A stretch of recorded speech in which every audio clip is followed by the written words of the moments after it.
Thank you for watching NMH at 1, where we highlight the news making headlines in the land of the brave and beyond, ranging from current affairs, community stories, sports and economic news. In the news today, Trade Union Congress of Namibia accuses government of modern-day police dictatorship. CRAN hopes to increase revenue. SA opposition vows to protect Putin from ICC arrest. I am Diana Master. Midday News coming right up.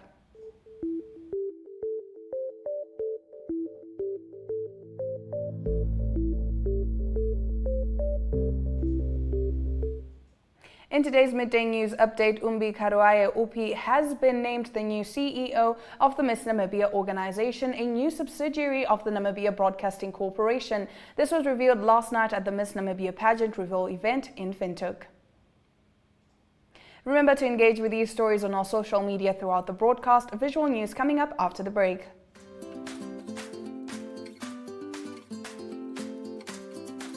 Active Kids is an initiative under the MyZone brand that aims to provide exciting and easy activities and fun stories. If you would like to feature your brand or campaign on this platform, contact zone@synergy.com.na. Active Kids, where we actively invest in your future.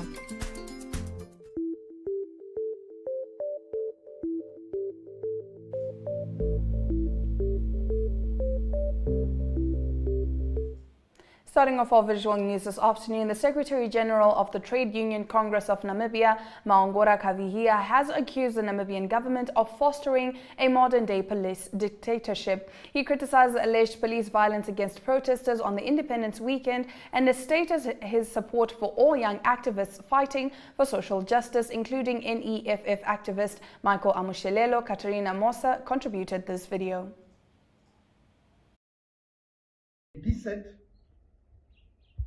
Where the dictators does not allow any dissent and ensure that everyone agrees with them, however, outlashing their ideas. They undermine all form of dissent, especially political, and curb popular freedom of expressions by individuals. Now, the dissent is exactly the behavior of the police, what they are doing, and they are acting. We should never misquote this, where we isolate the police from the entire state machinery. Someone is doing that. The true sign of modern police dictatorship is anti-democracy. They, the dictatorships, gradually don't believe in democracy, even although they publicly proclaim to sound as they believe in democracy. They effectively dismantle parliamentary and constitutional system to control the police and judiciary. And that anti-democracy tendency is the one that we are observing now with the behavior of the police. The third is to distance themselves from reality. They require the people to hero worship them and have their own personality cult. They surround themselves with a psychopath who constantly laud them while blaming others for everything that goes wrong in their own administrations. We have observed over decades now that the issues which the societies are faced with, including unemployment, bad education system, and also poor performance of economy, are being shifted. First it was colonialism, now is COVID.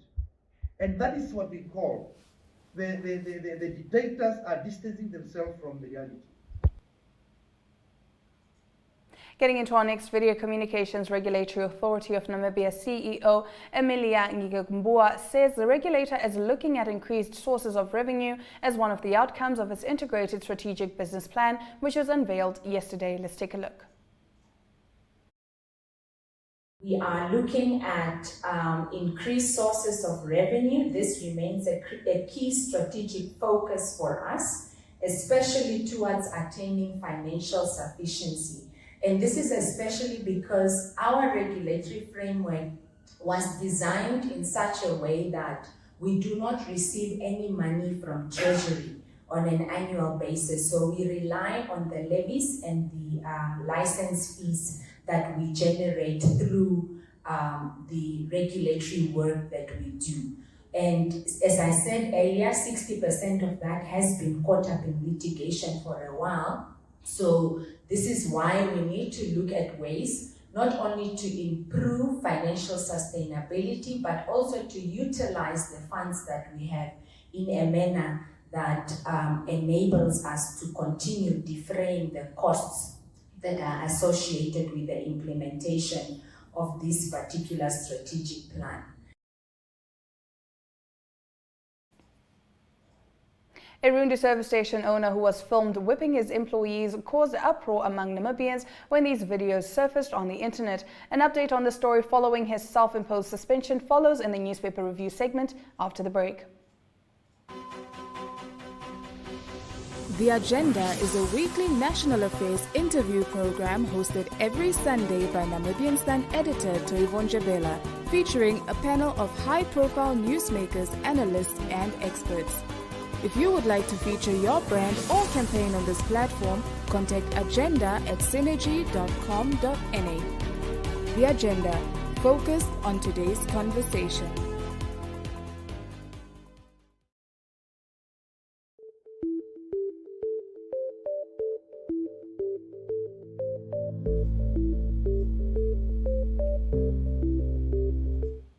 Thank you for staying with NMH at 1. We now take a look at what the lead stories are in Namibia's daily newspapers. Starting us off, the Namibian Sun's front page reports that Mike du Preez, a Rundu service station owner who was filmed whipping his employees and vice versa in what he regarded as a game, was fined $500 Namibian after one of his former employees opened a case of assault against him. This was confirmed by du Preez's lawyer Richard Metcalf. The videos, which went viral early this month, saw various stakeholders, including political parties and labor unions, condemning du Preez, who was seen whipping his employees on their buttocks. The workers and du Preez have since returned to work, with the exception of the employee who opened the case. On its page 3, the paper informs that Umusati Governor Gina Senjala says no matter what economic hardships the country goes through, Independence Day can never be ignored, as it is the day on which the country was liberated from the shackles of apartheid. He was speaking at the celebrations in Oneuptwo this week, which were attended by over 15,000 people, including President Hage Geingob and former President Sam Nujoma. According to him, although as leaders they recognize that unemployment is rife in Namibia, he still strongly believes Independence Day should be observed with the respect it deserves. Republican informs that Namibia Economic Freedom Fighters Commissar Michael Lamushelelo told his wife Julieta he will be home soon after he, Popular Democratic Movement Member of Parliament Ina Hengari, and Affirmative Repositioning co-founder Dimbulukeni Nauyoma were remanded in custody yesterday. The three had their case postponed to 29 March and are expected to apply for bail today. They have been charged with contravening the Public Gathering Act, inciting public violence, leading to malicious damage of property, and violating a court order, with Hengari exempted from the latter charge. They were arrested during a peaceful but unauthorized march against high rates of unemployment on Tuesday as the country celebrated Independence Day. One of China's leading manufacturers of battery materials, Zhejiang Huayo Cobalt, officially invested $30.7 million Namibian in the Australian company Askari Metals on Wednesday.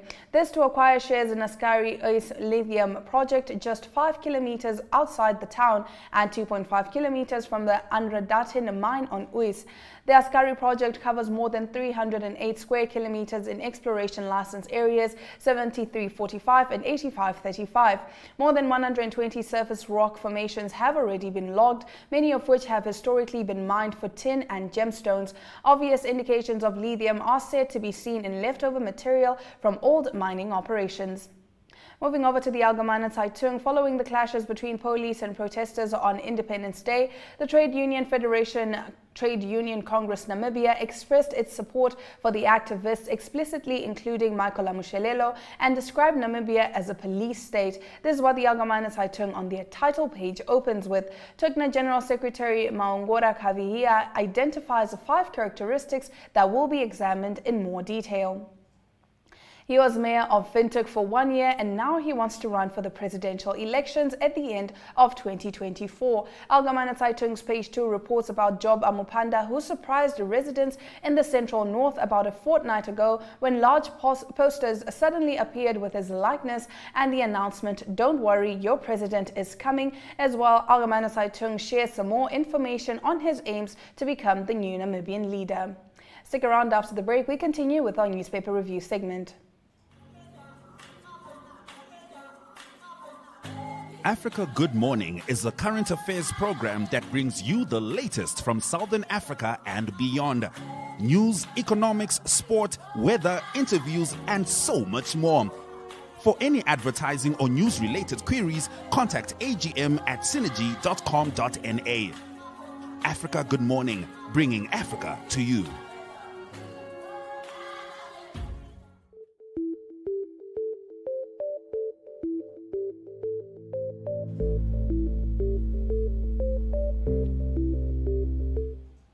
The Namibian newspaper reports that the National Petroleum Corporation of Namibia is embroiled in a dirty power struggle between its board chairperson Jennifer Kumali and managing director Emmanuel Mulunga over the control of the state-owned oil company.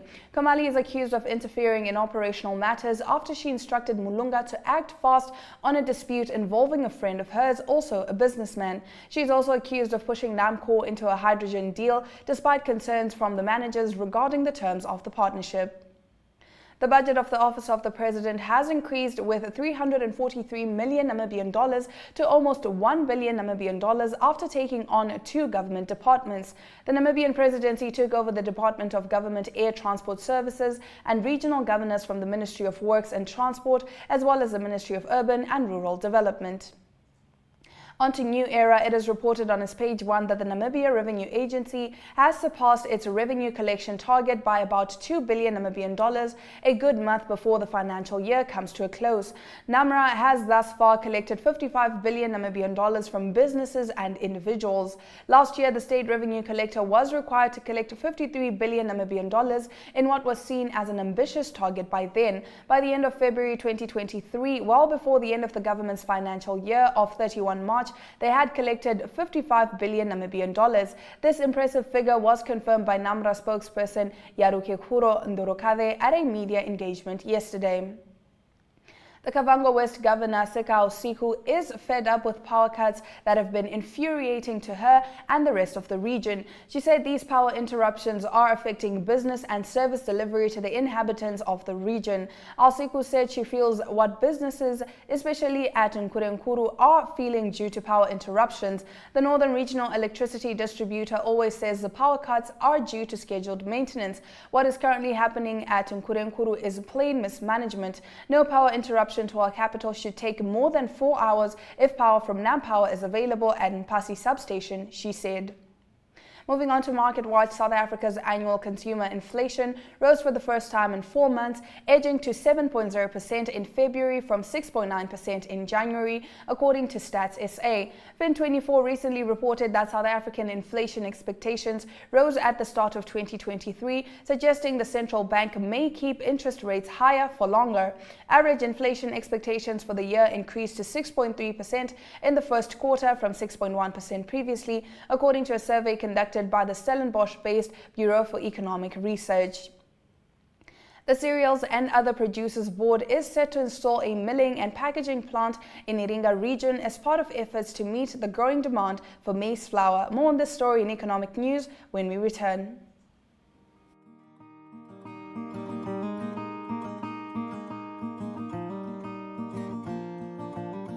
AgriMonitor is jou weeklikse landboukundige program wat jou die jongste nuus in die landbouverwante bedryf en onderwerpe wat daaraan gekoppel is, bring.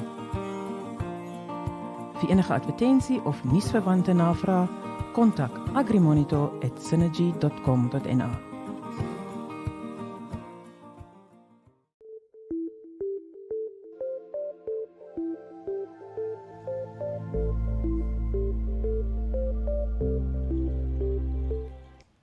And now for the economic news. The Cereals and Other Producers Board is set to install a milling and packaging plant in Iringa region in Tanzania as part of efforts to meet the growing demand for maize flour in the southern regions and the neighboring countries.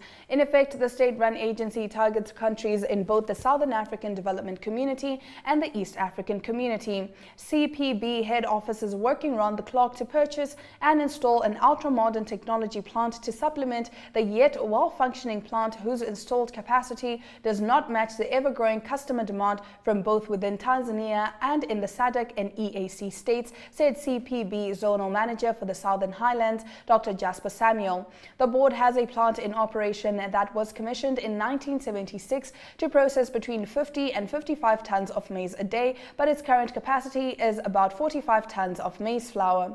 The board, which buys crops directly from farmers, has also called upon interest grain buyers to serve as agents at the village level in the 6 regions that form the CPB Southern Highlands Food Basket Zone. Dr. Samuel said the partnership with private operators aims to bypass greedy and unethical middlemen who exploit smallholders. He was of the view that partnering with private buyers will serve CPB better in terms of both spreading its network closer to peasants and commercial farmers and providing them with a reliable market and price for their produce. Let's take a look at the economic indicators.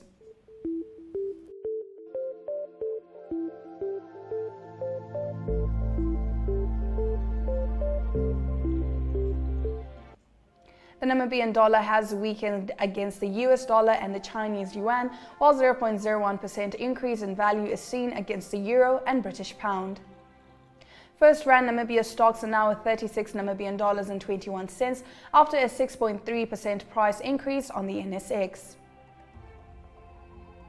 Trustco Group Holdings Limited stocks are up by 12.2%, now trading at 55 cents on the NSX. Looking at commodities, Brent crude oil saw a 1% drop in price, while other commodity prices have increased.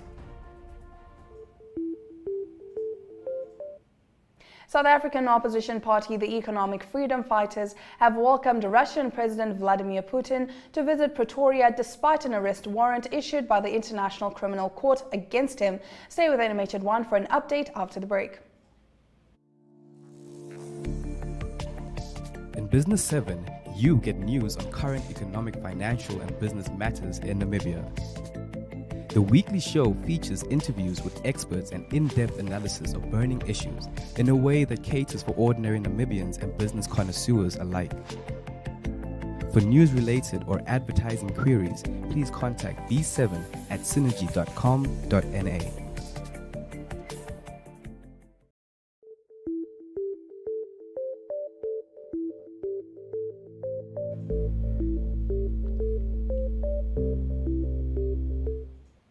We now extend to the rest of the continent, and later we'll bring you international news from the rest of the globe. South African opposition minority party, the Economic Freedom Fighters, has said Russian President Vladimir Putin is welcome to visit Pretoria despite an arrest warrant issued by the International Criminal Court against him. The ICC, which South Africa is a signatory to, has accused Mr. Putin of war crimes, which include the kidnapping of Ukrainian children in Russia's ongoing invasion of Ukraine. Putin is scheduled to travel to South Africa for the BRICS, Brazil, Russia, India, China, and South Africa summit in August. EFF leader Julius Malema yesterday said no one was going to arrest Putin while in South Africa, a country where Russia played a huge role to support the struggle for freedom. Malema said that the South African government should not give in to pressure from the ICC, which he accused of hypocrisy. No one is going to arrest Putin. If need be, we will go and fetch Putin from the airport to his meetings. He will finish all his meetings, and we'll take him back to the airport, Malema said. South Africa has closed diplomatic relations with Moscow in spite of Western condemnations. Last month, its navy held joint exercises with Russian forces off the coast of South Africa. It has also abstained during UN votes condemning Russia's invasion of Ukraine. A report of an investigation into the November plane crash in Tanzania says pilots failed to heed warnings from an automatic alarm system. 19 people were killed in the 6 November crash into Lake Victoria as the plane attempted to land in the lakeside town of Bukoba. An initial report from the Transport Ministry painted a damning picture of the emergency services preparedness to deal with the disaster, prompting anger over the response. Yesterday, a second preliminary report said a warning system that 3 alerts about the excessively high descent rate was not followed by the corrective action by the flight crew. The report also noted that the weather condition was bad amid poor visibility, which may have contributed to the failure to react to terrain warnings during the final approach. Fishermen were first at the site of the crash and spearhead rescue efforts. There had been 43 people on board. We'll now take a quick ad break and return with our sports news.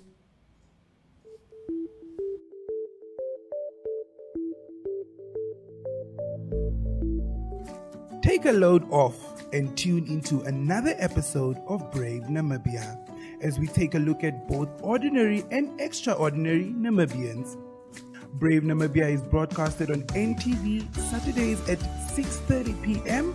and Oneuptwo.com, as well as broadcasted on the following Facebook platforms on Wednesday at 5:30 p.m. Republican, Allgemeine Zeitung, Namibian Sun, and all Namibia Media Holdings pages. For more information, contact the Brave team at brave@synergy.com.na. Brave Namibia, for the ordinary and extraordinary Namibians.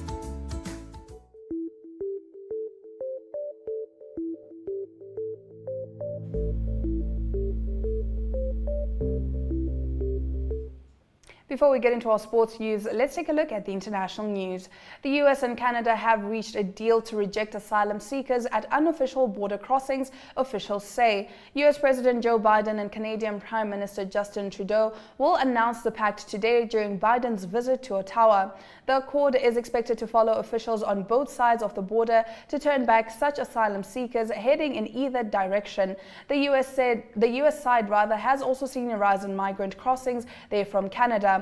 The move is part of efforts to limit an influx of migrants at Roxham Road, an unofficial crossing between New York State and the province of Quebec. As a part of the deal, Canada will create a new refugee program for 15,000 migrants fleeing persecution and violence in South and Central America, unnamed US officials told CBS News, the BBC's US partner. Biden is in Ottawa, Canada for 24 hours to talk about a series of economic, trade and immigration issues with Mr. Trudeau. The deal is an amendment to the two sides' 2004 Safe Third Country Agreement, which requires migrants to make an asylum claim in the first safe country they reach, whether it is the US or Canada. The new arrangement would close a loophole in the Safe Third Country Agreement that prevented Canada from turning away those crossing the border at unofficial crossing points. Saudi Arabia and Syria are in talks over a resumption of consular services between the two countries, according to Saudi state television, an indication of a possible restoration of ties between the two countries. Saudi Arabia, which backed the Syrian opposition in the country's war, closed its embassy in Damascus and expelled the Syrian ambassador in 2012. Within the framework of the kingdom's keenness to facilitate the provision of necessary consular services between the two nations, discussions are underway with officials in Syria to resume consular services, the Al Ikhbariya channel said on Thursday, citing a foreign ministry source. The channel added that the foreign ministry source was commenting on international media reports.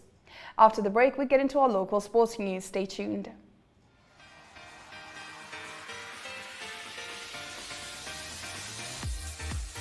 Flex is your health and fitness show that focuses on the health of the mind, body and spirit. If you would like to feature your brand or campaign on this platform, contact zone@synergy.com.na.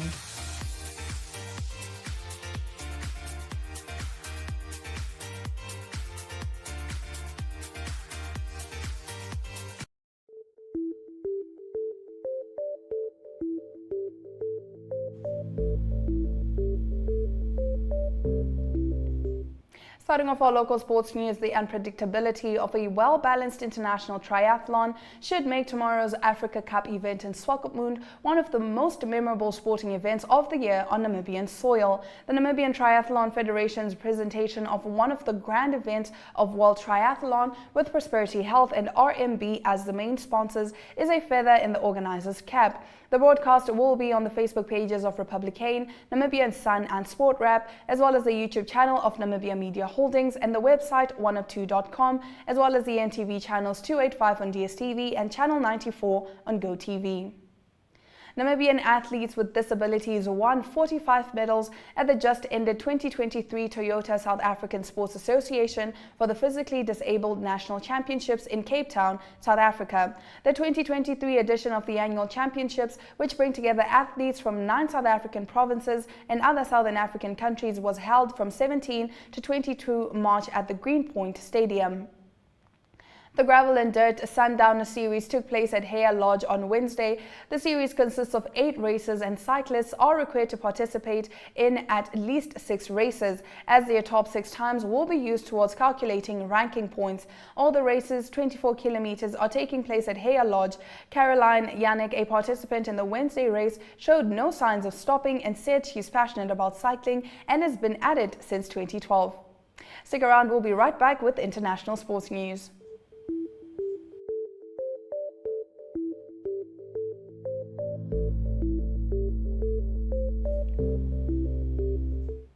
World Athletics has banned transgender women from competing in elite female competitions and tighter testosterone restrictions for other athletes, the governing body said on Thursday. World Athletics President Sebastian Coe said that the decision to exclude transgender women who had gone through male puberty was based on the overarching need to protect the female category. The tighter measures around one of the most contentious and divisive issues in sport follow a similar move by World Aquatics in 2022. World Athletics Council also voted to cut the maximum amount of plasma testosterone for athletes with differences in sex development in half to 2.5 nanomoles per liter from 5.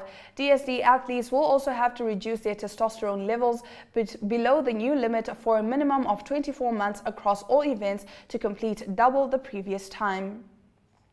Bayern Munich have fired their coach Julian Nagelsmann, Bild newspaper reported on Thursday. The 35-year-old was in charge when Bayern lost 2-1 at Bayer 04 Leverkusen on Sunday and Borussia Dortmund moved top of the Bundesliga. Nagelsmann took charge in 2021 and led Bayern to their 10th German title in a row last season. They play Manchester City next month in the Champions League quarterfinals.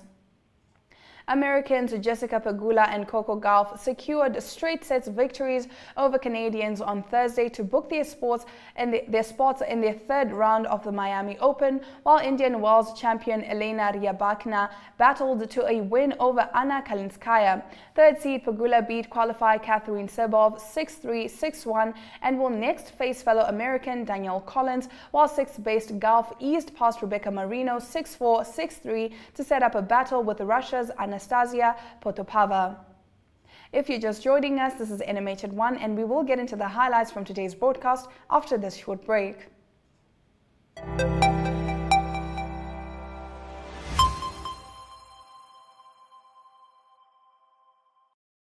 Hello NMH at 1 viewers, my name is Michael Kayunde. I'm back on your TV screens to give you guys a lowdown on what you can expect this weekend. This is the Weekend Gig Guide, a segment that I get to let you guys know on the things that are happening in and around the country for the weekend.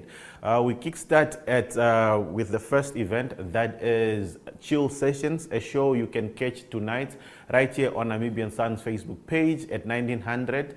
That's the show where I get to take you in and around the country, showcasing you the latest music videos that are trending for the week. You can also catch a repeat of the show that is tomorrow at 7:30 on NTV. Moving along with other events that you can catch this weekend, you can catch that as the solo exhibition by Trevor Knott, taking place at the Bell House Atelier. You can catch that. It's been going on, and today is actually the last day. So if you're watching this, you still have some hours to go check that out. And lastly, you can also catch that as the exhibition by the artists who were taking part in the Bakers Retreat. It's still also ongoing until tomorrow. That is at the Namibia Arts Association. So if you are into exhibitions, this weekend is all about you guys. That's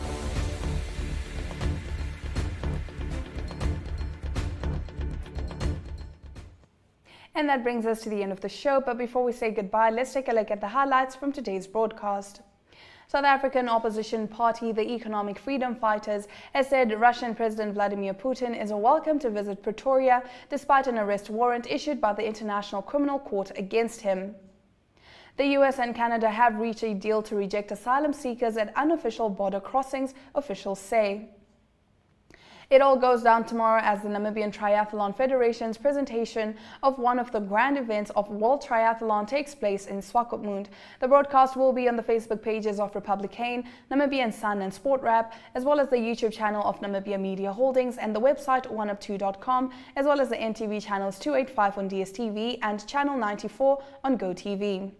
Those have been your highlights. Remember to tune in every weekday at 1 p.m. to spend your lunch hour with NMH at 1, catching up on the latest news in Namibia, Africa and the world, ranging from current affairs, economic news, sports and international headlines. It's goodbye from us in studio. Have yourself a fantastic weekend.